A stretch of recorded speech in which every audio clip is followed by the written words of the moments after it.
네, 닥터박입니다. 최근에 그 SBS에서 공무원들의 그 해외 연수 보고서를 AI를 통해서 이제 작성한 것에 대해 이제 보도를 했죠. 그래서 뭐 까고 봤더니 뭐 엄청나게 많은 숫자가 보고서를 AI로 작성을 했고, 심지어 이제 AI로 작성한 보고서들을 보면 그 AI 써보신 분들은 아시겠지만 뭔가 중요한 단어에 이렇게 별표로 표시를 한다든지 또 뭔가 그 아이콘이 들어간다든지 이런 어떤 특성들이 좀 있죠. 근데 뭐 이런 특성들까지도 수정할 생각도 없이 그대로 이제 복사해서 붙여넣기 하는 식으로 보고서를 제출했다라는 겁니다. 그래서 뭐 AI를 다 쓰겠죠. 그런데 AI를 쓰는 게 왜 문제냐라고 했을 때는 아무래도 이제 그 세금으로 이루어지는 뭐 행사 교육인데 이것들을 갔다 와서 본인이 직접 진정성 있게 작성하지 않고 그런 어떤 교육에 대한 어떤 소감이나 배운 것들을 AI를 통해서 성의 없이 썼다라는 거죠. 그러니까 책임감이 좀 없다라는 거고. 그래서 이게 지금 문제가 되는 건데, 그러면 이제 AI를 절대 쓰게 하면 안 되느냐라고 했을 때는 또 이 얘기를 자신 있게 얘기할 수 있는 사람들은 또 없을 거예요.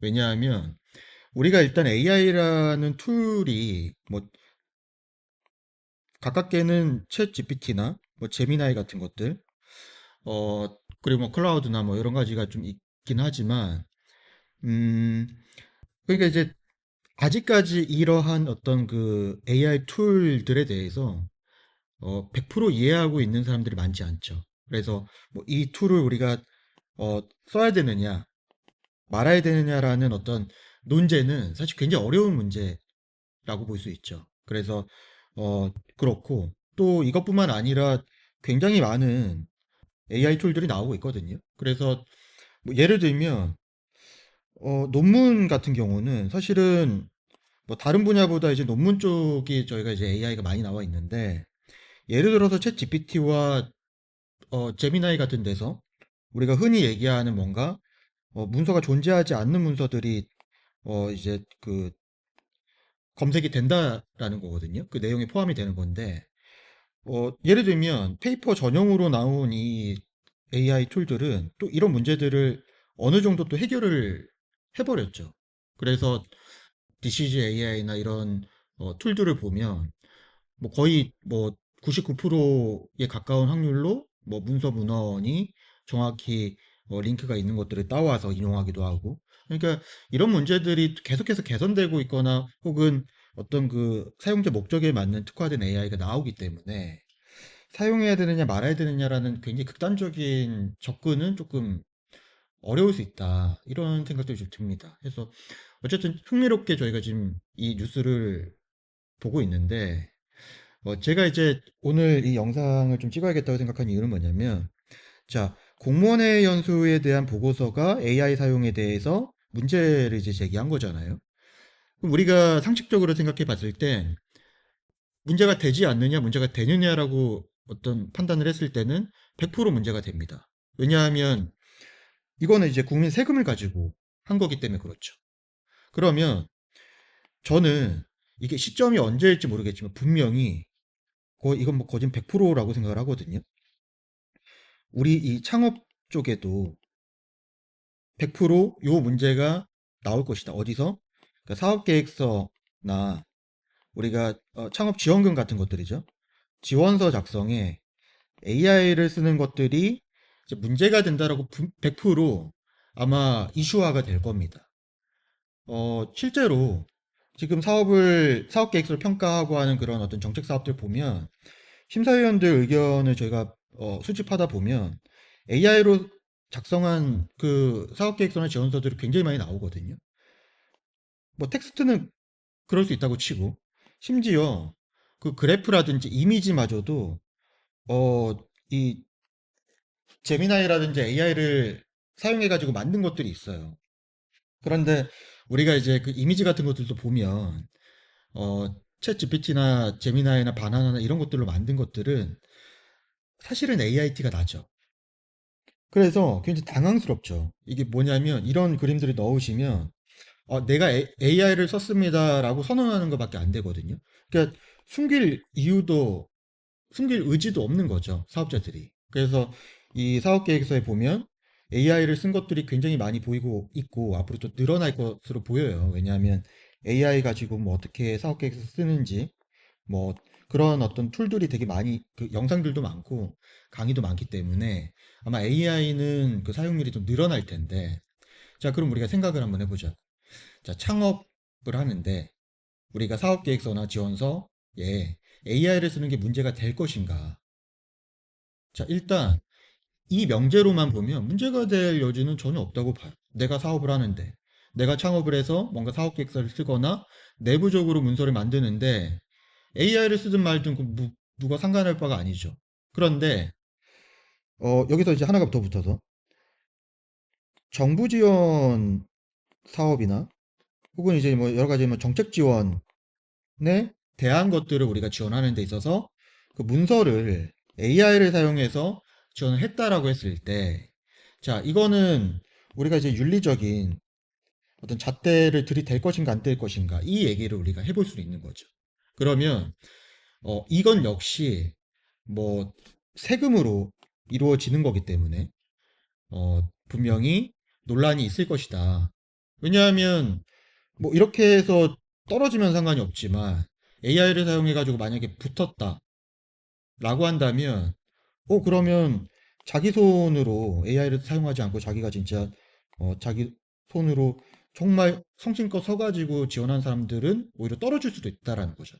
그렇게 되면 세금으로 하는 어떤 그 공적인 느낌이 있는 그런 어떤 사업들의 혜택을 AI를 사용해서 봐도 되느냐에 대한 어떤 윤리적인 문제들이 또 부각될 수 있다라는 거죠.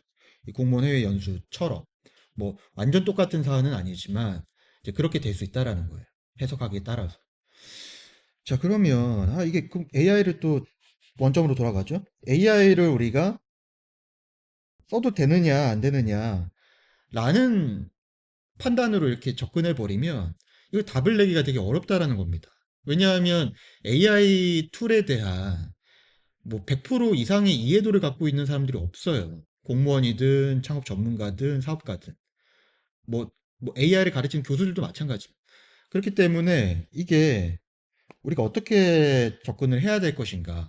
그러면 일단 심사 측에서는 어떻게 생각을 할 것인지를 저희가 좀 보면 정부나 이제 뭐 기관 관점에서 좀 보면 자, AI를 사용한 것들이 뭔가 표가 나거나 걸렸어요.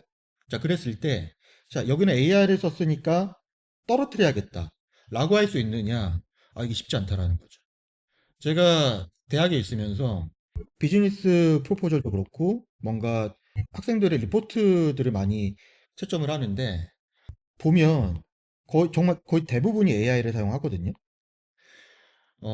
그런데 이 AI를 사용했다고 해서 우리가 심사 기준에 보면 가이드라인에 마킹할 때 AI 사용을 했을 경우에는 좀 더 주의 깊게 보라는 내용들은 있어요.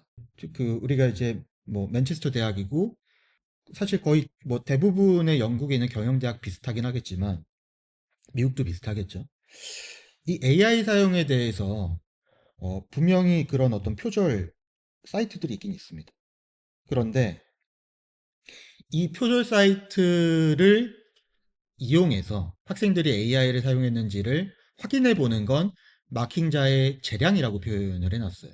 그러나 이 표절 사이트의 결과를 바탕으로 이 학생이 AI를 사용했다라고 판단해서 고지를 하거나 혹은 불이익을 줘서는 안 된다라고도 또 얘기를 해놨어요. 이게 무슨 얘기냐? 표절 사이트에서 AI 사용을 뭐 여러 가지 아까 얘기한 뭐 이런 기호의 사용이라든지 이런 표시 어떤 그 기법이라든지 뭐 아니 문장의 구성이라든지 이런 내용들로 AI에 대한 식별을 할 수는 있지만 이게 신뢰할 정도의 수준은 안 된다라는 특히나 뭐 이런 정말 표가 나는 이런 요소들을 제외하고 정말 순수한 텍스트 위주로 이렇게 썼을 경우에 혹은 그 텍스트들의 어떤 그 어떤 그 문장의 구성도 살짝살짝 뉘앙스를 바꿀 수도 있겠죠.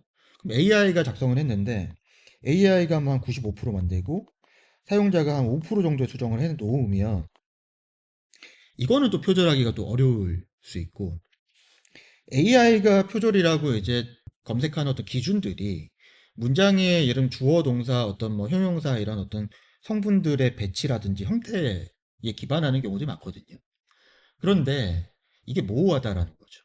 그래서 실제 인간이 작성했는데도 불구하고 AI로 표절 결과가 나올 수도 있고 그렇기 때문에 이 표절 사이트를 참고할 수는 있으나 우리가 신뢰하기는 또 어렵다. 그래서 현실적으로 AI를 이 사람이 사용했는지 안 했는지를 판단하기가 굉장히 어렵다. 그러면 사업계획서에서 우리가 뭐 AI를 써도 되느냐 안 되느냐를 정부에서 글쎄요 어렵지만 우겨서 판단할 수는 있죠. 강제할 수는 있어요. AI를 사용하면 안 된다라고.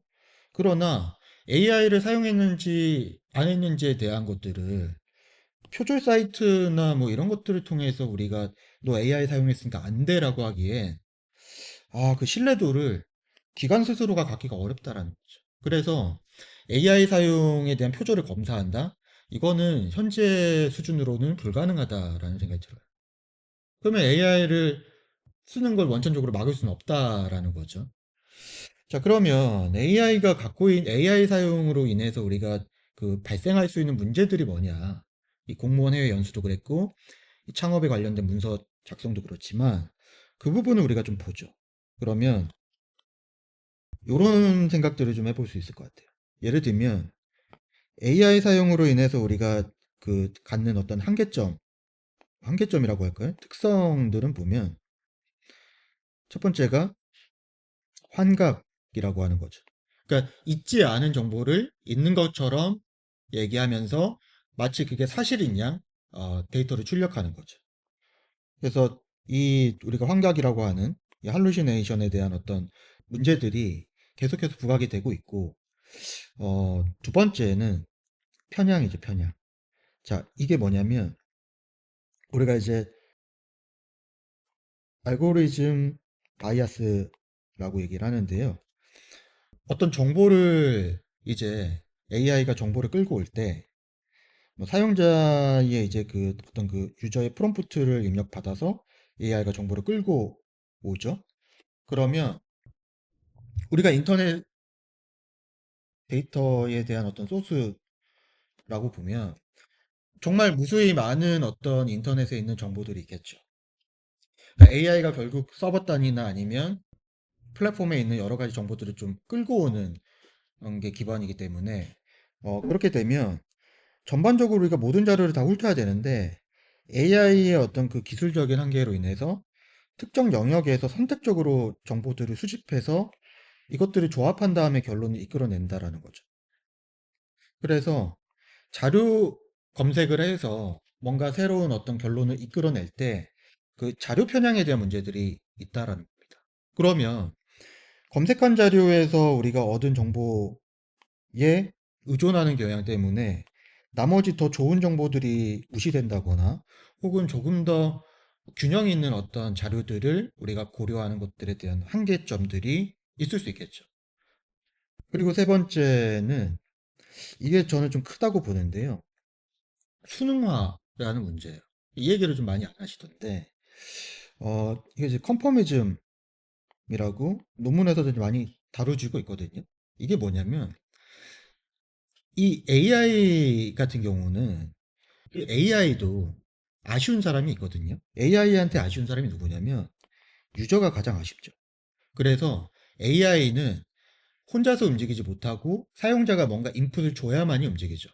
그래서 이 사용자를 만족시키려는 경향들이 좀 있어. 그러면 사용자가 어떤 질문을 하게 되면 그 질문 의도에 맞춰서 답변을 내놓는 이른바 순응해버리는 어떤 그 현상이 발생한다라는 겁니다. 예를 들어서 이 사업에 대해서 시장 조사를 해줘라고 한다면 이 사업이 만약에 안 될 수도 있고 말이 안 되는 사업일 수도 있죠.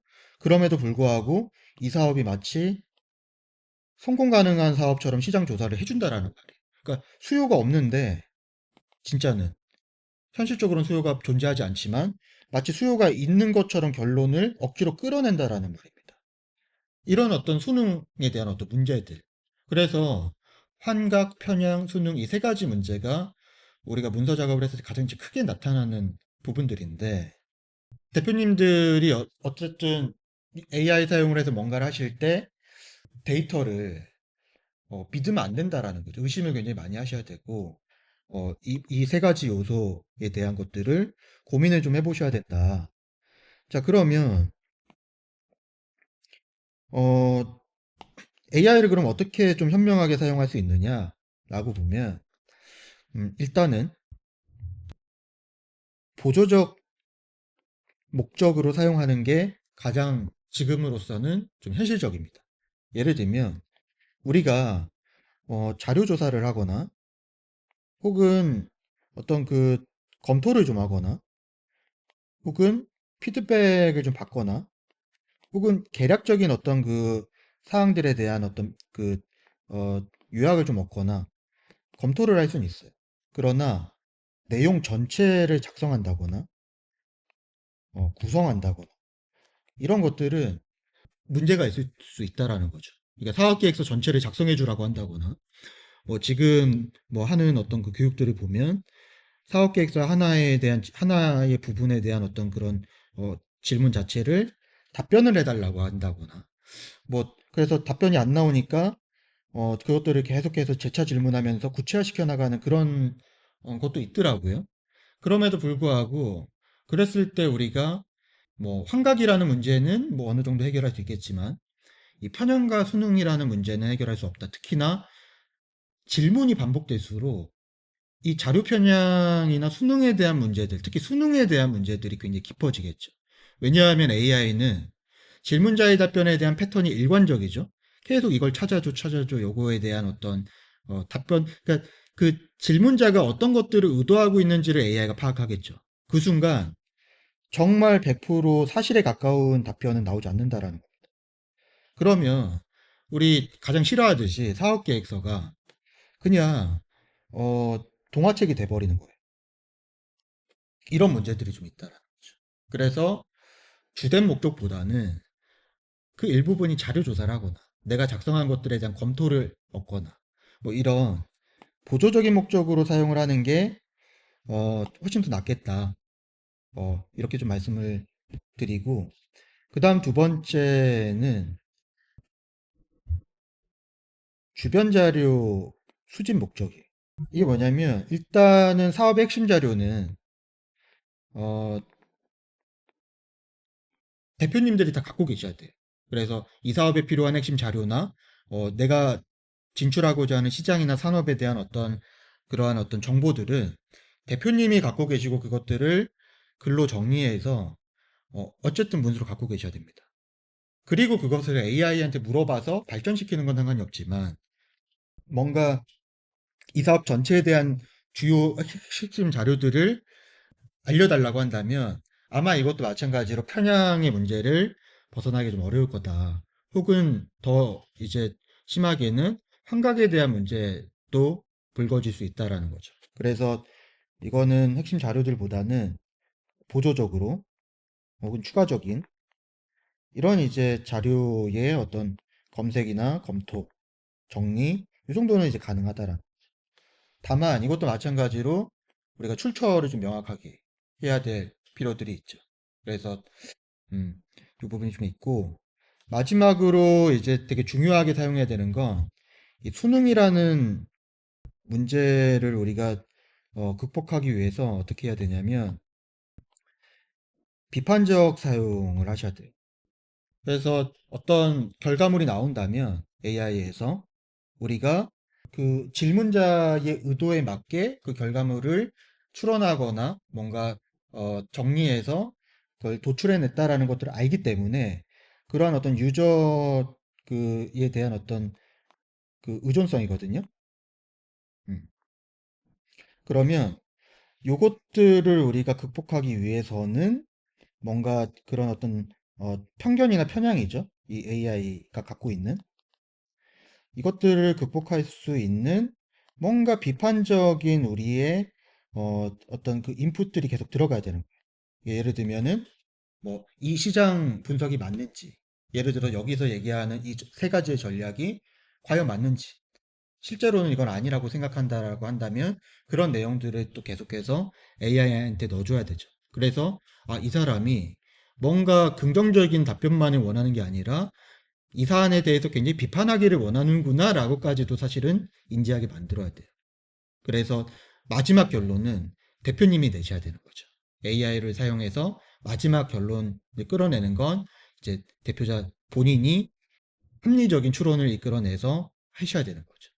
그래서 이게 AI 사용들 진짜 많이 하는데 원천적으로 막을 수는 없다고 생각을 해요. 하지만 창업 쪽에서도 AI 사용들이 늘어나면서 아마 이게 문제화될 가능성이 있다.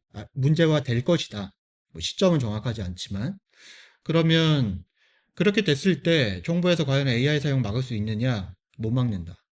막는다고 해도 뭔가 그 어떤 실제로 심사 과정에서는 그것을 잡아내기가 힘들 것이다. 그래서 AI에 대한 사용을 원천 차단하기는 어려울 텐데 그렇다면 AI를 어떻게 사용해야 될 것인가? 그래서 오늘 이런 얘기들을 좀 나눠봤고 굉장히 재밌는 주제죠. 그리고 앞으로 이런 내용들도 저도 이제 그 대표님과 얘기하면서 우리도 좀 AI를 가지고 그 어떤 사업 활동에 좀 활용하는 거나 뭐 혹은 이런 자금 확보 관련된 것들 사업 계획서라고 얘기를 했지만 벤처 투자를 위한 IR 자료도 마찬가지로 해당하거든요. 이후에 이런 사업 자료들을 만드는데도 어떻게 좀 활용하면 좋을지 이런 것들을 실제 우리가 사용해 보면서 영상 한번 찍어보자 이런 얘기들 나누고 있거든요. 그래서 계속해서 좀 더 좋은 내용으로 좀 공유를 드리도록 하겠습니다.